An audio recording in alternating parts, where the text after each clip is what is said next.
now it's different. Now a new understanding causes a different response, and suddenly, just like you've done a billion times, a new reaction, a new you, a new life, a new upgrade, and then, just like you do always, a new desire. So again, just like you did a minute ago, you want something again. It always repeats.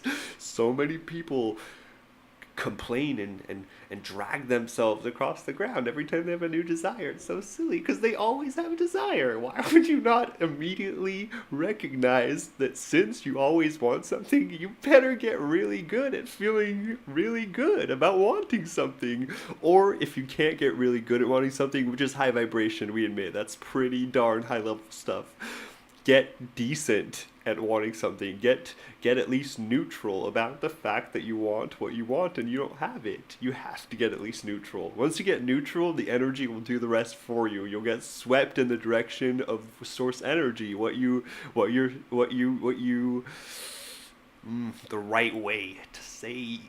You get swept in the current of what you already created. So what that means is if you are resisting, you are forcing something that is dying to happen, something that already has happened, something that is destined to happen. You hold it apart from you. You hold it away from you, even though it's trying so hard to get to you. You force it back, and you say, "I won't let you in because I want you so much, and I don't have you." It's hilarious to observe, but it's only hilarious because you are infinite and you will get it. You always get it. You'll get it 1,000 times more. You'll never stop wanting it. So that's why it's funny. It could seem harsh from human standards that you say, "I want something so badly. How could you have the audacity to laugh at something that I yearn for more than anything?" And I don't. And you think that's funny. The reason it's funny is because you are standing there with it in your hands and you are upset that you don't have it.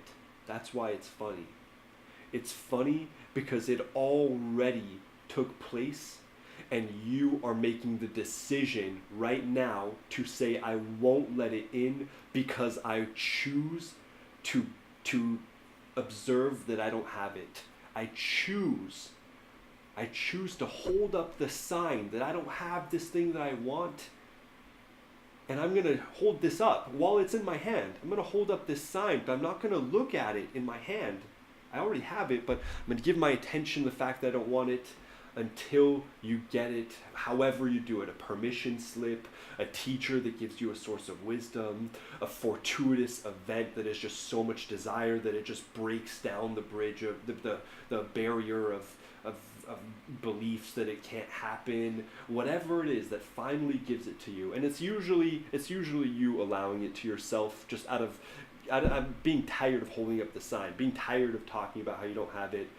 If you just relax for a little bit, the universe does it the rest, and you have it, and then you just want something else again. That's how it always works. So the geniuses among you, the people that you call movers and shakers, those that live these lives that you want to live, understand that if they choose to feel good every time they think, "What am I thinking right now?" Every time you have the thought, "Hey, I get to pick my next thought," every time you have that moment, if you choose to think something good, more good happens to you. Every great person knows that, and you probably do too.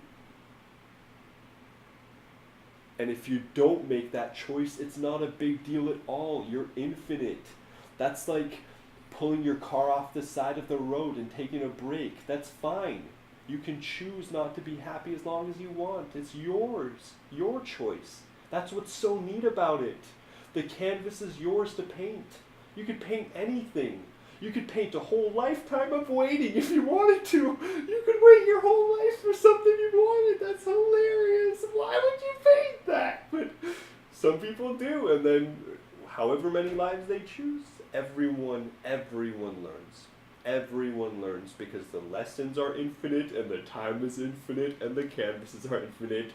No one is erasing. It's all just good.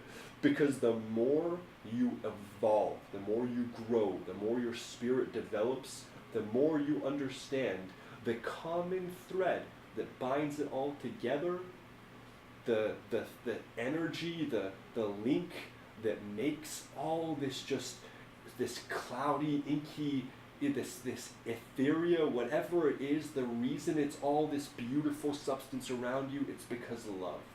And the corniness, the hallmarkness that is, the core beneath it, the more you look inside yourself, the more you feel how good it feels to do good things for others. The more you feel how much pleasure it gives you to observe other things that are happy to others. The more when you see a baby smile, of course it feels good. Doesn't that tell you the core of you is good? The core of everything is good. It has to be. It's so obvious. You know that so intuitively. A lot of you are saying, of course, now get onto the meaty stuff. Tell me how I can get rich.